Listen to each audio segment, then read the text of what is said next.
دے دیا، جب ماں ہو گئی جب بھی اپنے ذرائع سے دے دیا۔ اب تو اندازہ ہو گیا کہ ہم نے کسی کو کسی کا محتاج نہیں بنایا۔ وہ تو نظام خانگی کو برقرار رکھنے کے لیے عورت کا نفقہ شوہر کے ذمے رکھ دیا ہے۔ میں نے ایک لفظ غور کیجیے گا، وہ خانگی نظام کو باقی رکھنے کے لیے عورت کا نفقہ شوہر کے ذمہ رکھ دیا۔ کسی شوہر کو یہ خیال نہ پیدا ہو کہ ہم نہ دیں گے تو بھوکی مر جائے گی۔ جو خدا تمہارا ہے وہی خدا اس کا ہے، کوئی کسی کا محتاج نہیں ہے۔ یہ تو نظام کو برقرار رکھنے کے لیے تم انہیں گھر میں رکھو تاکہ یہ تمہارے گھر کو دیکھیں، تم ان کے واسطے سامان لے آؤ، ان کا نفقہ تمہارے ذمے، تمہارے اولاد کی تربیت ان کے ذمے۔ توجہ کریں، یہ ایک نظام کی تربیت ہے، یہ ایک نظام کی تشکیل ہے، ورنہ کوئی کسی کا محتاج نہیں، سب کا رازق پروردگار ہے۔ اس طرح پورے محمد والے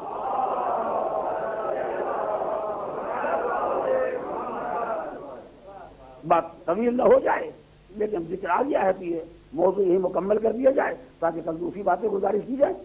سرکار دو عالم بزم اصحاب میں تشریف فرما ہے، ایک خاتون مشہور و معروف خاتون ہیں انصار مدینہ میں،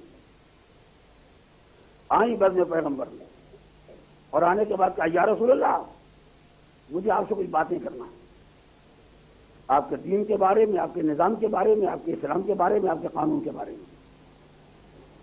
اور میں کیا کہنا چاہتی ہوں کہ آپ نے جو نظام پیش کیا ہے اور آپ کے دین کے جو احکام ہم نے سنے ہیں ان سے یہ اندازہ ہوتا ہے کہ ساری جنت مردوں کے لیے،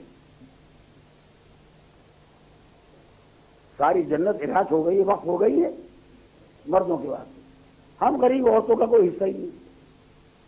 فرمائیے میرے قانون میں کہاں لکھا ہوا ہے؟ یہ میرے قانون میں کہاں ہے؟ یہ تم نے یہ اندازہ کر لیا کہ سب کچھ مردوں کے واسطے، عورتوں کا کوئی حصہ ہی نہیں، کہاں لکھا ہوا ہے؟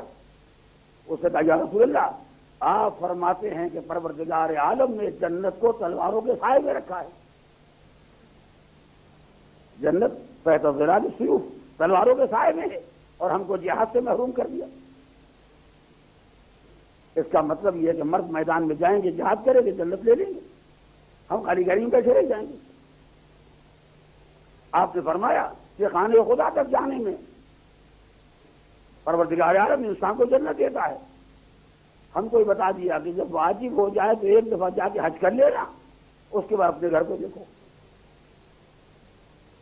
مردوں سے کہا ہو مسجد میں، مسجد کا ثواب بھی لے جاؤ، جماعت کا ثواب بھی لے جاؤ۔ ہم سے کہا عورت کے لیے بہترین بات یہ کہ گھر کے اندر نماز پڑھے، یعنی ہر میدان میں یہی آگے دکھائی دیتے ہیں۔ ہم غریبوں کی کوئی حیثیت نہیں۔ جب وہ اپنی بات کہہ چکی تو اس نے اپنی بات کو مزید مضبوط کرنے کے لیے یہ کہا حضور یہ تنہا میری بات نہیں ہے، میں اپنی پوری قوم کی نمائندہ بن کر آئی ہوں۔ قوم سمرت عورتوں کی، میں اپنے قوم کی نمائندہ بن کر آئی ہوں، اور میں وہ بات کہہ رہی ہوں جو ہر ایک کے دل کی بات ہے، جو ہر ایک سوچ رہا ہے، لیکن میں آ گئی ہوں آپ سے کہنے کے لیے، باقی سب نہیں آئیں گے۔ جیسے ہی اس نے یہ فقرہ کہا ویسے حضور متوجہ ہو گئے اصحاب کی طرف، تم لوگوں نے سنا اس نے کیا کہا؟ کہاں یا رسول اللہ سنا، یہ کہہ رہی ہے کہ سارا شرف، ساری عزت، سارا کمال سب کو مردوں کے واسطے ہے، ہم غریبوں کو کیا ملا ہے؟ اب مجمع منتظر ہے کہ حضور کیا فرماتے ہیں۔ حضور نے فرمایا اگر تم اپنی قوم، اپنی جماعت کی نمائندہ ہو تو پہلی بات یہ پلٹ کے اپنی جماعت میں جانا تو جا کے میرا سلام کر دینا، اور اس کے بعد یہ کہنا کہ پروردگار عالم عورتوں پہ اتنا مہربان ہے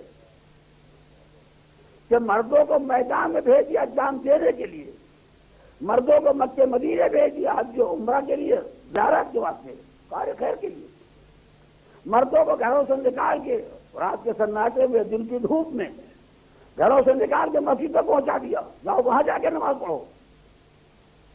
اور جتنا ثواب خدا نے مردوں کے لیے ان زحمتوں میں رکھا ہے، سارا ثواب عورت کو گھر بیٹھے دے دیا ہے۔ فقط اپنے گھر کی خدمت کرنا، اپنے شوہر کو خوش رکھنا اور اپنے بچوں کی تربیت کرنا، یہ ایک کام ایسا ہے جو حج کا بدل ہے، جو عمرے کا بدل ہے، جو جہاد کا بدل ہے، جو جماعت کا بدل ہے، جو مسجد کا بدل ہے۔ سارا کام وہ زحمتوں کے بعد انجام دیتے ہیں اور سارا اجر و ثواب تم کو بغیر زحمت کے ملتا ہے۔ اب اس کے بعد تم کو کیا پریشانی؟ یا رسول اللہ اتنا اجر و ثواب ہمیں گھر بیٹھے مل جائے گا؟ فرمایا ہاں ہاں، ہمارے دین میں یہی نظام ہے، یہی قانون ہے۔ حسن تباعل، شوہر کی بہترین خدمت، بچوں کی بہترین تربیت، اسی میں پروردگار عالم نے سارے مستحبات کا اجر و ثواب رکھ دیا۔ حج یہ ہے کہ تمہیں میدان جہاد میں جانے کی ضرورت نہیں ہے، وہ جان دے کے جنت کمائیں گے، تم مجاہدوں کی تربیت کر کے جنت حاصل کرو۔